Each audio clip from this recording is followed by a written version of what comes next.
Hello, everyone, and welcome back to the Empower Podcast. This is episode 38 with Trevor. Hi, Trevor. How you doing today? Hey, better than I deserve. Where are you coming to us from, Trevor? Coming to you from Medina, Ohio. Medina, Ohio. And for everybody who's like, what is the Empower Podcast? Changing the intro a little bit so it won't be as long as you're used to. It's a podcast run by healthcare professionals and members of the general public and community healers with goals such as establishing and achieving milestones such as having legislation passed in the state of Colorado mandating employers to provide employee wellness programs with three components. First, a minimum of 8 wellness days per quarter per healthcare professional. Second, the uploading of funds into an HSA account per quarter that is tax exempt at the federal, state, and local levels. And third is the establishment of a third-party run anti-retaliation department in each health system. At Empower, we believe in the power of community, diversity, inclusivity, transparency, and awareness. And we bring that through thought-provoking conversations and inspiring stories from people just like you. If you haven't already followed us on YouTube, Spotify, Apple Podcasts, Rumble, iHeartRadio, all of them, please do that. Subscribe, share, all of that. We can definitely use your help. And we're going to start out here, Trevor, with the community thank you. Is there anybody you'd like to give a shout out to or some thanks at this time? At this time, just support system. I mean, it's one of the most important things anyone, undergoing, whether they're in the healthcare system or they're currently, maybe undergoing some health struggles. So for me, my mom, my girlfriend, my family, it's really important to have that support system in place. And, want to say a big thank you to anyone who's helped me get to where I am today. Wow.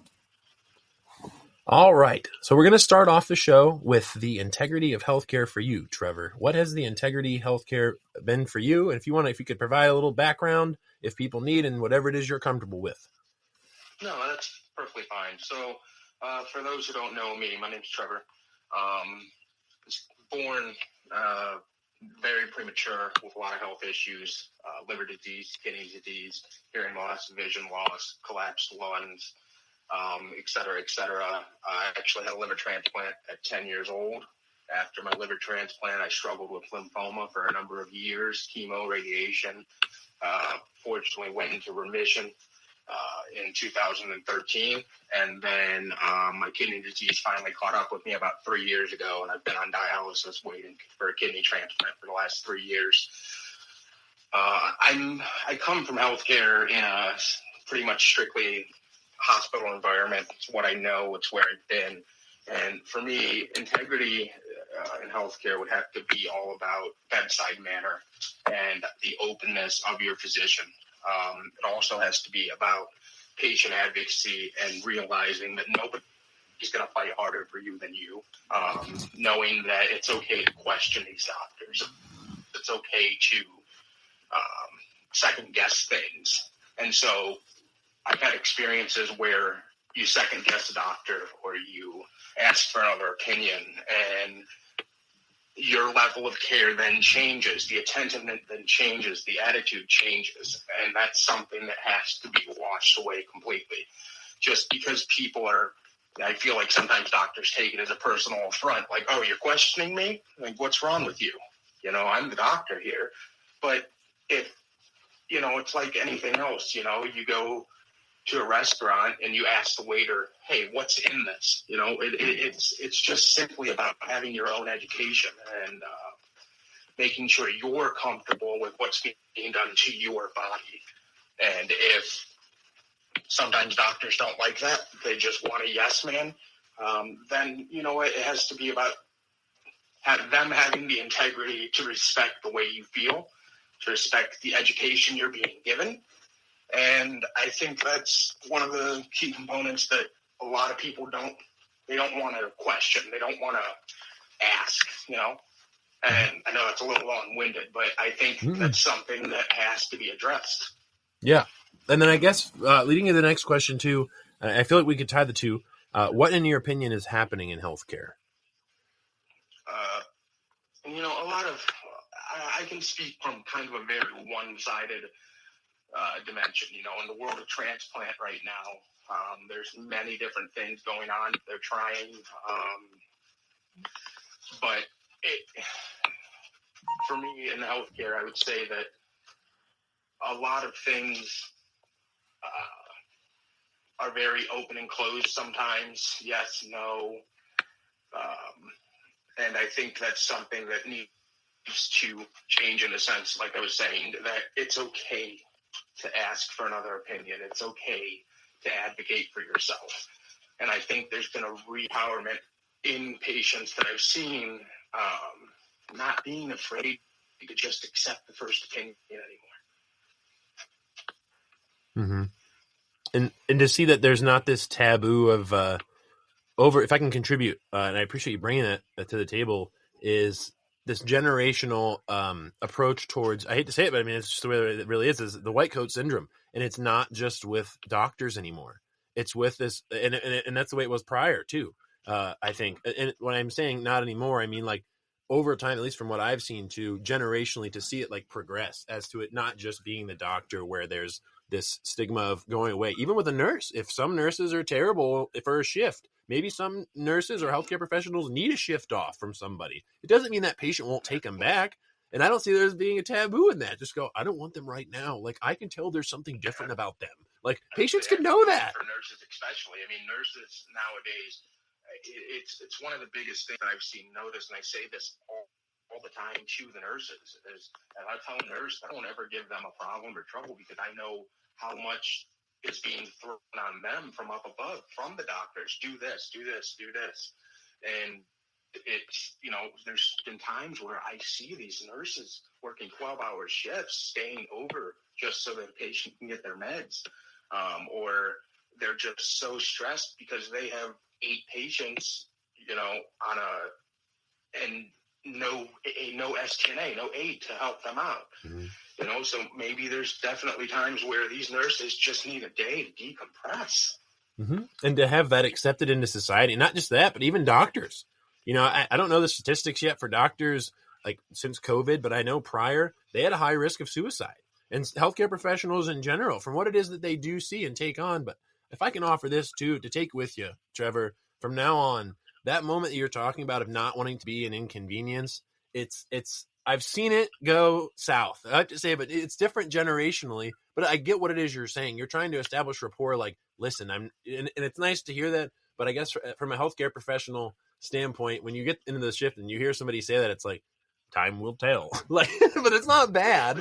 It's not bad whatsoever. You know. Change though. Mm-hmm. That unfortunately, it's a very, and it may come off as a selfish thought, but when you're lying in the hospital bed, you are the one that has to stand up for you. 100%. So that means if you have to be a burden, that means if you have to hit your call button on somebody for your own betterment, what choice do you have? Mm-hmm. And to know that it's their job. I mean, even when people have said that to me, mainly people within, I can say, women between the ages of 70 to 90, I don't want to be an inconvenience. And then they're on the floor. And it's like, please be an inconvenience. Please hit your call light. Like, that is one of the reasons why we are here. But at the same time, there's this, and I think I'm picking up on what it is you're saying. There's this silent conversation going on between the healthcare professional and the patients. And it's, we don't have enough people. That's one of them. There's a lot of different conversations out there. And then people feel this incessant need to not be a burden. It's almost as if the system, I hope with surveys, they know this and know that they're potentially capitalizing on that. I mean, that, and to see that, like you said too, that person is there because there is something wrong, right? If we want to put it all down in terms of wrong with the body and it's out of whack, or something has been a certain way, or it has come over the years, and whatever it is, it's a vulnerable time. You're literally in the bed, or you're on the table, or you're wherever it is people are at, and you're literally laying yourself bare. I mean, it's closest to literally lying down, I think, with another human, trusting him there, you know, in life. Not to say that it has to be like intimate. Something that I think needs to be addressed maybe at the educational level, where it's, you know, how much of your time training to be a nurse or a healthcare professional is focused on stress management, is focused on those days where everything's going wrong. But it's like at work, you know, if you had a normal 9-to-5 office job, you might be able to get up and stretch your legs and take a break. But when it comes to the healthcare professionals, it's not like that. They don't have that luxury. So what tools are they given to, decompress all of a hectic situation? What tools are they being given to succeed when everything's flying at them and nothing's going right? Mm-hmm. And are they having that supported by the employer, or are they paying that out of pocket? I guess I've said it before, the show I'll say it again, is not having a CNA having to choose between food and diapers. And that's just scratching the surface into seeing that that's what's coming in. And what is it? There's another podcaster that's out there. Her name is Valerie Probsfield, and she has her own podcast. And I just saw one of her posts on Instagram, and it was, are you trying to fill from an empty cup? And it's a phrase that's been said before too. And it does, it makes a overall impact on, and I think it's the most important thing in healthcare is the patient experience, because that, and I'm going to say it this way, Trevor, because it's the way business people see it, and I want them to be able to hear it, is that's where your paycheck is coming from. That's where each procedure that you're ordering as a physician or a PA is coming from. And if you want to discount their overall experience as to what they're saying, and maybe they're not actually saying what it is that you think that they're saying. It could be a clarification as to the issue, as to, are you really here? Or is it left to the patient experience just to feeling either lost or scared? Because I'll tell you what, a lot of I say it, they're not problem patients, but the patients that some nurses just, they can't take care of, right? Or they have to have another patient or any of that. A lot of them, and I had a guest say it before, and she was dead right. Her mother said it, being an original nurse from the 1920s. Some people, when they're in the hospital or they're in anywhere, even a doctor's office, they're scared to death. Some of them literally are. You don't know what's going to come through the door, the news that when you finally go back and through there. You're literally riding sometimes on a thin thread, and regardless of what it is, the strength can come from outside of it too, because you have to empower yourself, I think, before you can empower others. But to overall grasp that situation, and I think the healthcare professionals in today's world, from what I've seen, and maybe ones prior, it's only when they're a patient that I see you literally the way that they as a patient come out. And it's amazing to see that distinction.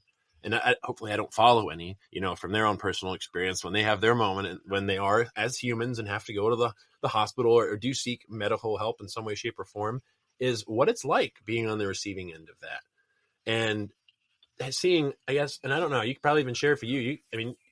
Seeing a healthcare professional come in the door, you could probably know, not even within 5 minutes, if they're genuine and authentic. Not even. No, and it's just something, maybe it's my experience of being around it my entire life, as I can tell. Yeah. I can tell when that nurse is not on her A game. I can tell when the doctor is just checking me off, a checkboard because they have another patient that's in more serious condition than I am. And it's something that,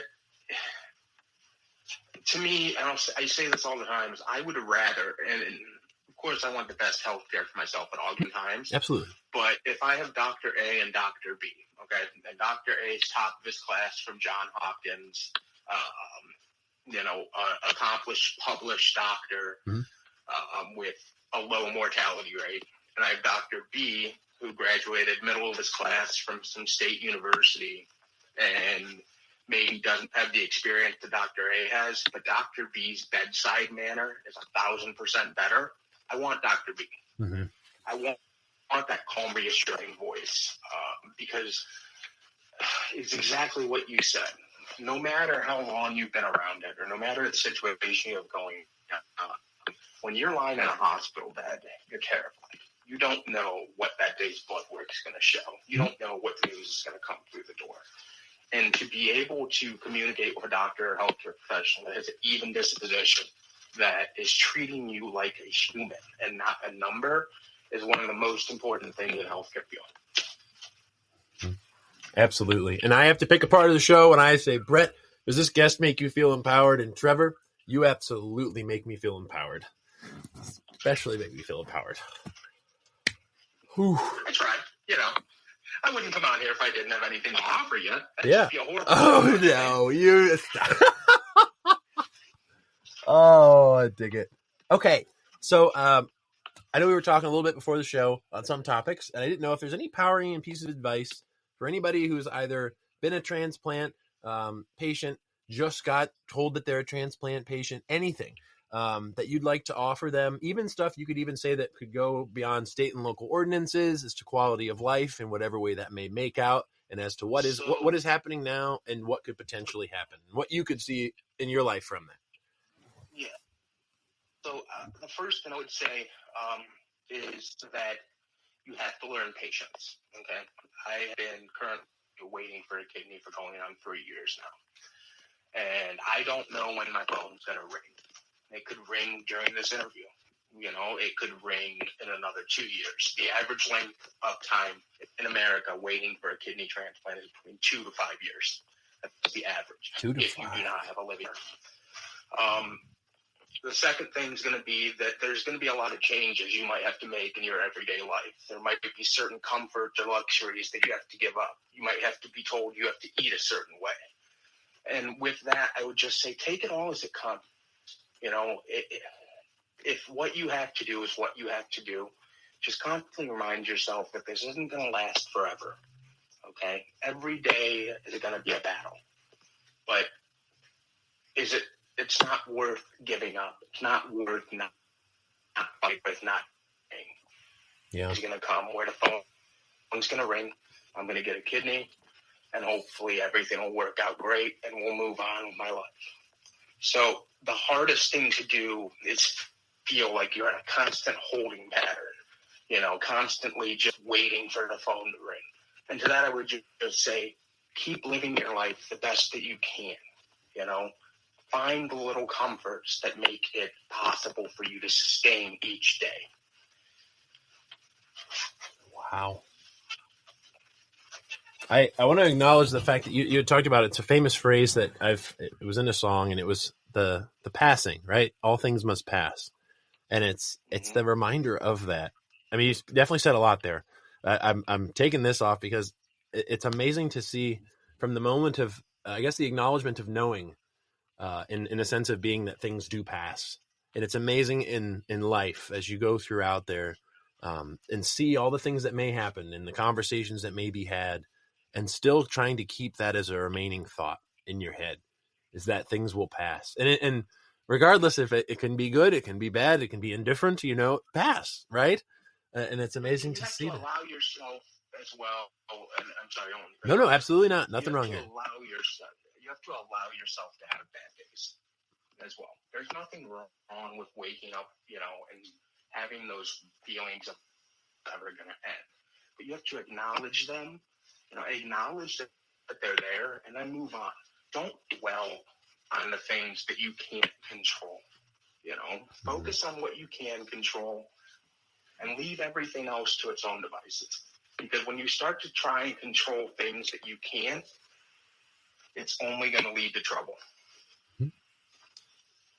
Very true. And even from my experience, and that's all I really have to offer, I guess, in life too at times. And it is quite a bit, but I think, but yeah, wow. I totally agree with you. Have bad days and just acknowledge that they will be there. People do. We have this heavy, yearning for good days each day, right? And it's not a bad, but to have that distinction, how would you know one without the other, right? Dark, light, all of them. Wow. All right. Is there anything else you'd like to include? I guess, is there any things that you didn't know about being a transplant patient that you know now, at least within Medina, Ohio? So in the state of Ohio, it's not, you know, and this is something that I know we talked about before, but in the state of Ohio, so before I went into full-blown kidney failure and I got listed for a transplant, I've been I was 11 years old. Once I got older, I found the best thing for me personally to manage my pain was THC. I got my medical card, was licensed, but once I went on the state of Ohio, there's something called the Organ Transplant Consortium that essentially sets what you can and can't do while waiting for a transplant. Okay. And even regardless of my medical status, I had to give up THC, give up, get drug tested regularly. And I even had to enter a treatment program just to get listed because they consider THC to be a absolute no-go. And I think that's something that hopefully will be changing here with the recent legislation just passed in Ohio. Mm-hmm. But it is something that was probably my biggest adjustment. In the meantime, to help manage the chronic pain I have from my kidney disease and my liver transplant, they decided the best alternative would be to just hook me up with a never-ending script of oxycodone, which it's just something that's so backwards to me, and I think has to be addressed in the healthcare community. I think you said it best in the prior, in our meetup prior, that availability and accessibility between the two, right? You had mentioned that. How did you say it? You said it best. You were it's insane to me that I can't go to a dispensary and get something that is holistic and will help manage my pain, but any single time that I need to, all I have to do is pick up the phone and call in a script for Oxy or Percocet or Dilaudid. Take your pick. Mm-hmm. The opioids and they wonder why there's an opioid epidemic in this country. Mm-hmm. It's so easy. Mm-hmm. And it's not that that's your intention. It's just that's literally the manner in the system that you've seen. And it's not to be abused. It's what you've seen. And it's right. Amazing to see that. But I think it comes down to a state level, too, here. Because, for example, Michigan and Colorado, mm-hmm. Also California, all three states, and I believe, I could be wrong on this, I don't want to misquote, but I believe Pennsylvania as well.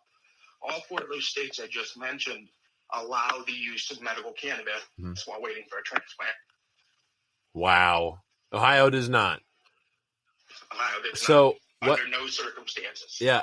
And you're literally treated, I would have to say, it's literally as if you need treatment, as if almost as if an addict or someone that may have substance use disorder. And you're getting relief from this. I had to do, and I'm not embarrassed to share. Oh, no. Thank you for sharing it. Nothing wrong here. Intensive outpatient rehab program. And I was in a class with 14 other alcoholics and heroin addicts. I was the only one there for marijuana.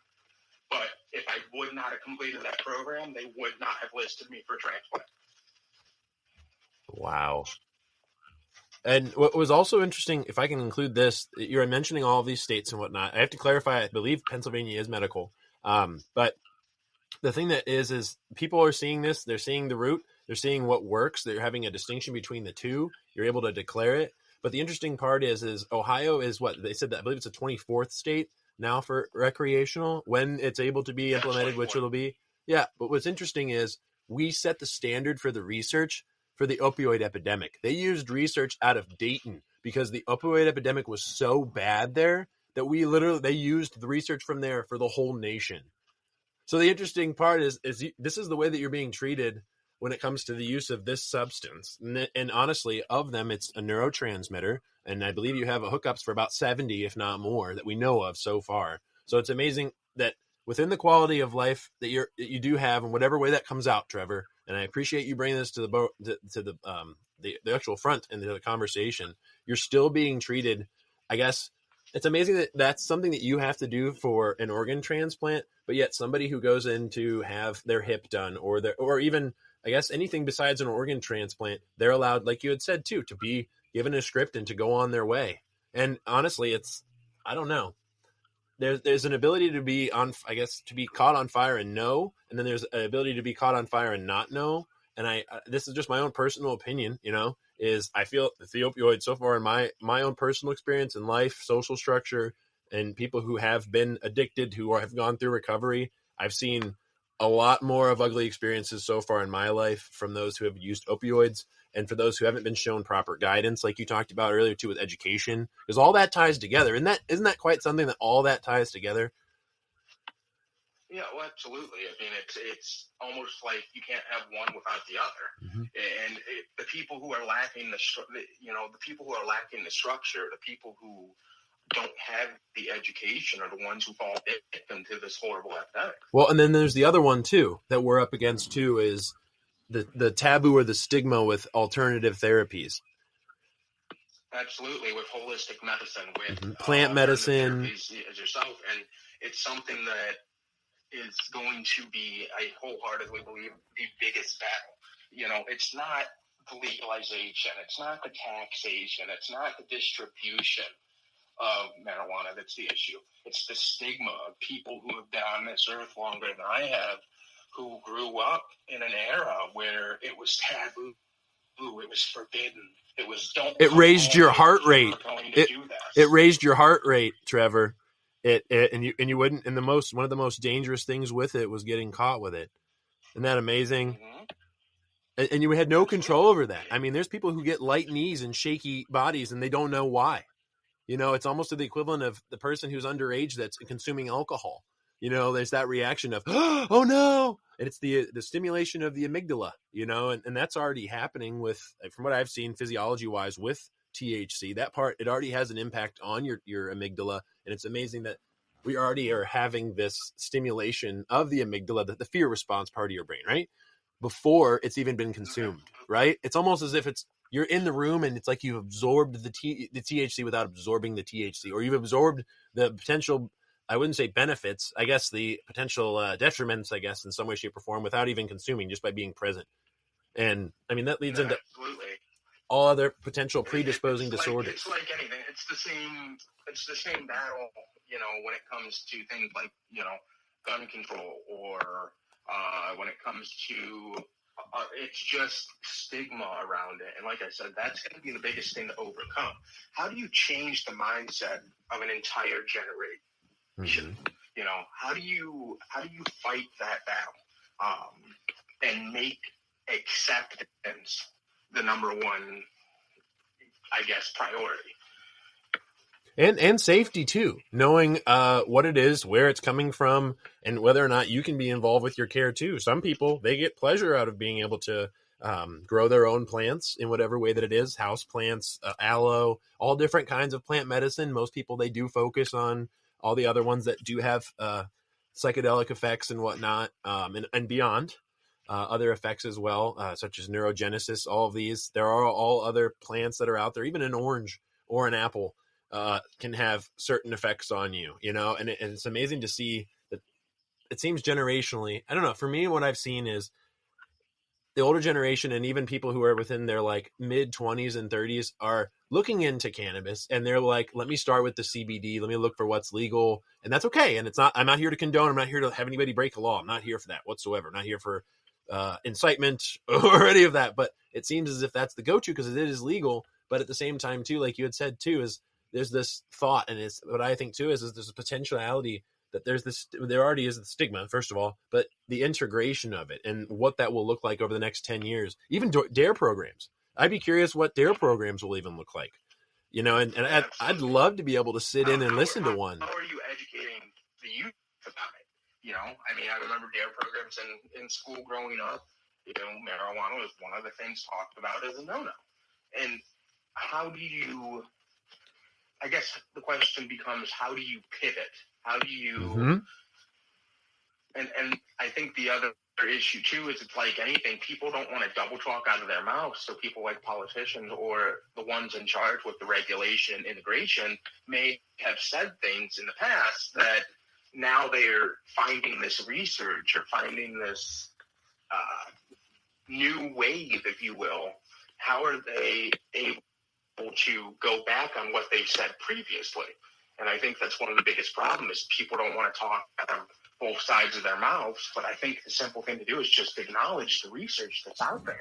Mm-hmm. You know, if you acknowledge the research, you acknowledge what's going on, then you can begin to start to have conversation. Yeah. And you got to realize this isn't the first time something like this has happened. I mean, there was a period in our country's history where we prohibited alcohol. We prohibited tobacco.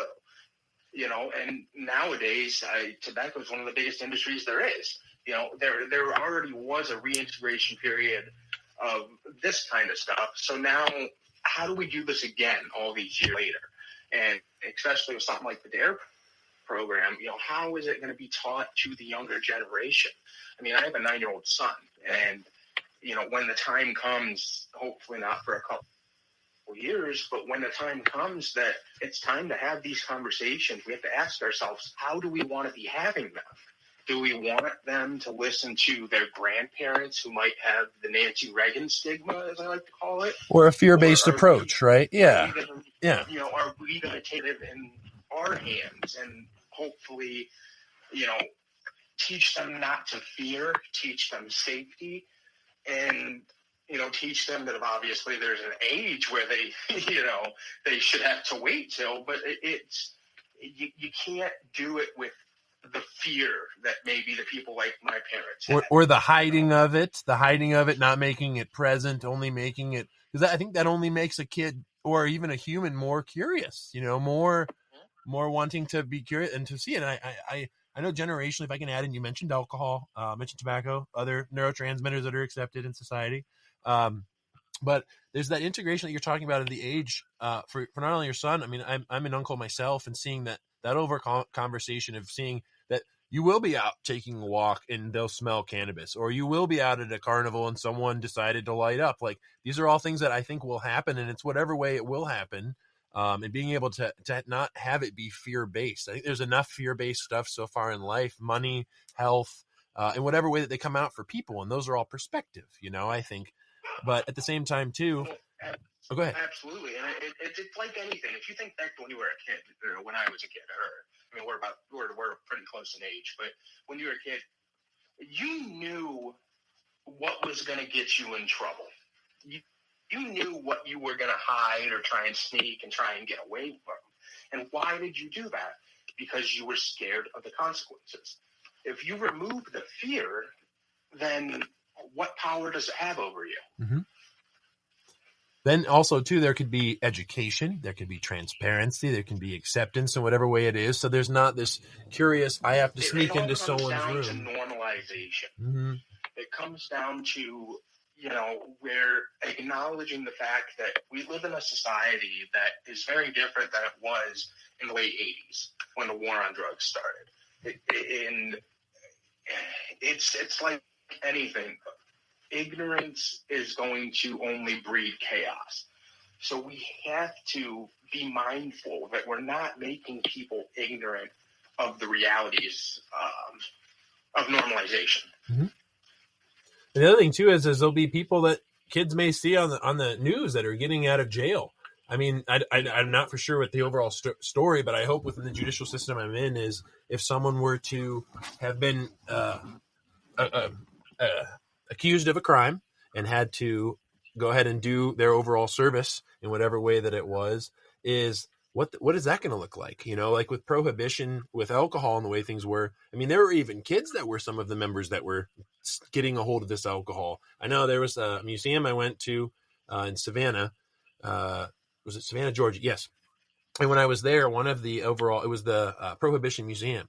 One of the things that I did see was children, when people would go in and like raid, when the government would go in and raid and finally dump, they would dump out all the alcohol into the street. There were kids that would get buckets and fill it up and then go and sell it.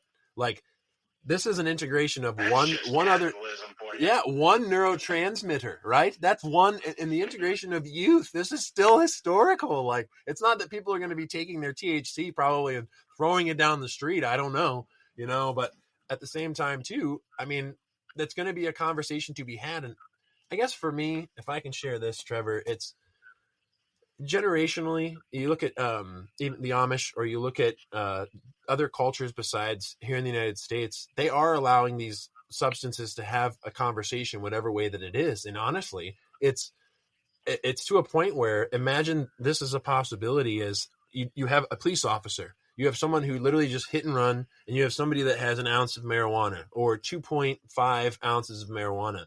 Now, at least it seems, or THC in whatever way. Also, there's the grams of concentrate it's in legislation. I believe it's 8 grams in Ohio when the time has come, but they're going to be able to make that decision. They're going to be able to go, I'm going to go and do this. And that, I guess for me, you could literally leave, I think, the issue of alcohol, substances, any of that, where it should be, not in the hands of the government, in the hands of the family, and having support to be able to have that conversation, to be able to have a safe atmosphere for that, not to have something on the news stating, and don't get me wrong, there will be overdoses in whatever way it is. I'd be curious to look into statistics, into the science for stuff.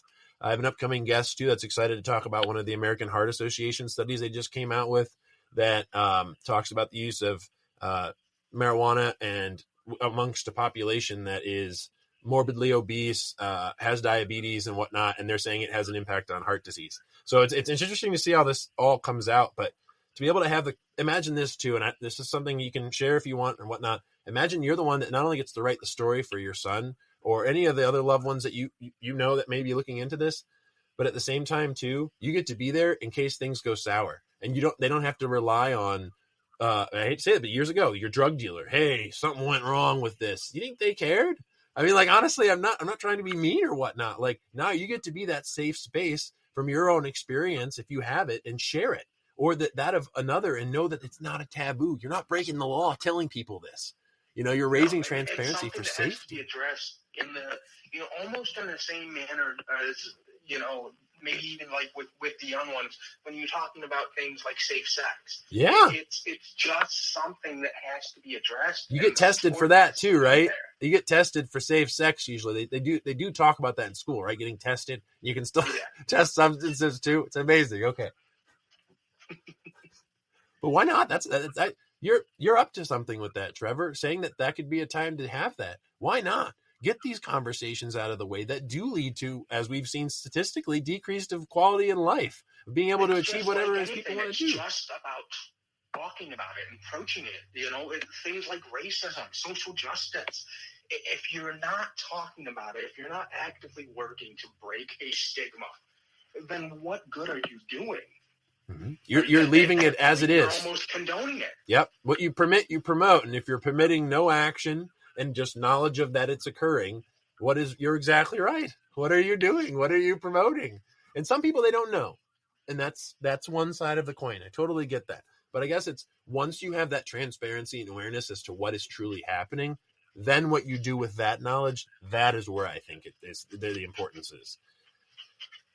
It's first having that, but you're right. Access and safety of knowing that you can talk and being able to communicate about these things. And a lot of life is just a conversation. It's one other conversation. Go ahead. And the other part is making sure that your child or your loved ones know that they're in a safe space to talk to you about it. You're going to answer their questions. You're going to be receptive. You're not going to be judgmental. Be accepting. Yeah. Exactly. You have to be accepting of what they're going to say, one way or the other. You're not going to shut anyone down for speaking their mind.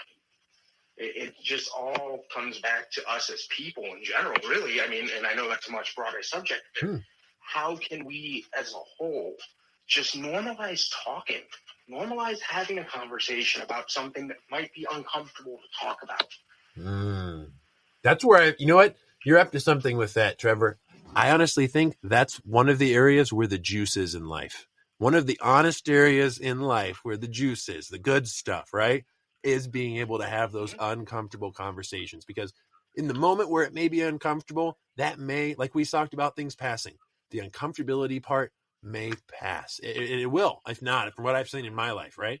If you hold on to it, that's why I'm saying may. And you have the ability to let go of it.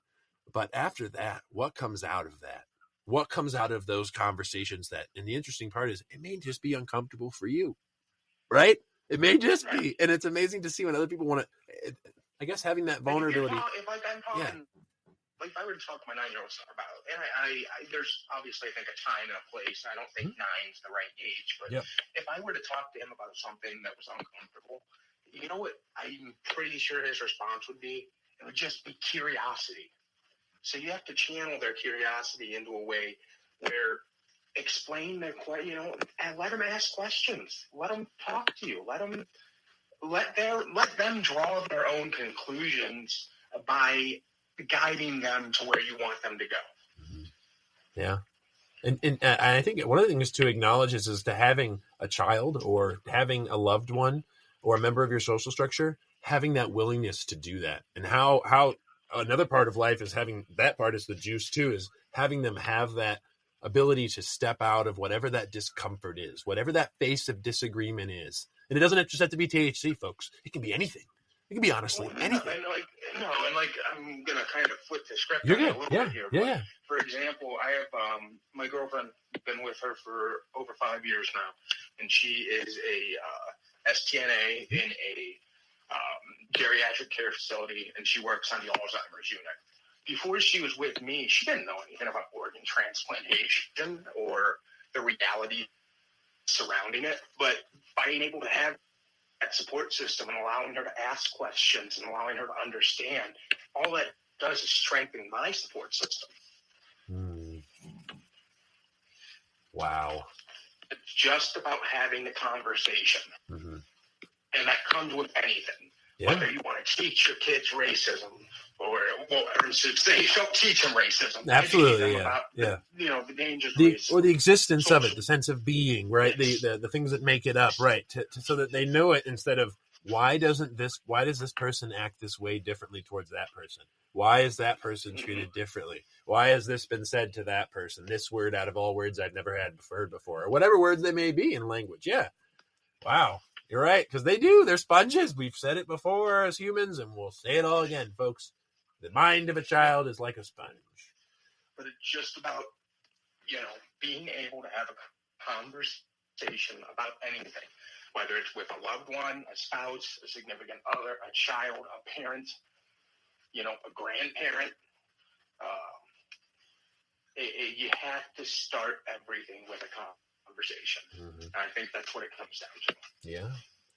And I think the other thing, too, is with conversations, and again, I didn't write the book on them, but I've seen this, too, and this is the interesting distinction in how things come out, too, with topics is there's the beginnings, usually, there's middles, and there's ends, because we live life in measure, from what I've seen so far. We measure things as humans, and to see that there can be beginnings and middles and ends, some people, I feel with certain conversations, too, it's like, well, hey, like, let's keep talking about it, and it's like, there's honestly nothing to talk. There literally is nothing. I don't feel like there is, and if there is, then let's find that way. Show me the way that is. And again, conversation out of a conversation, right? So you're not wrong.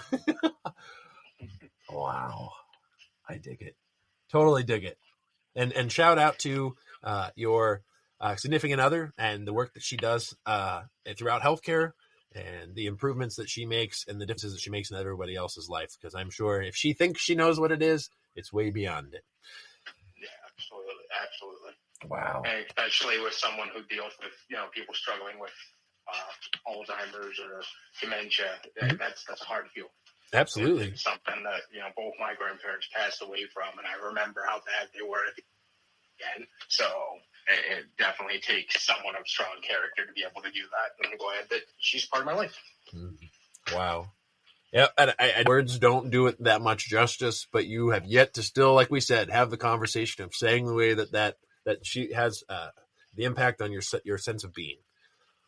So, wow. I dig it. All right. I didn't know if we could close, if you have your empowering quotes for our folks to bring them back here. Absolutely. Let me pull them up here. Sure.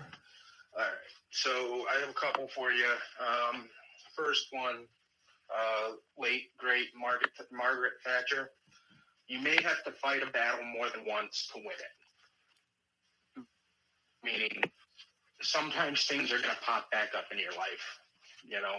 Sometimes once isn't the end. And you have to persevere through. You have to take each day as it comes. All advocacy is at its core an exercise in empathy. Say that one again. I liked it. Yeah. Sure. I like them all, but all advocacy is at its core is an exercise in empathy.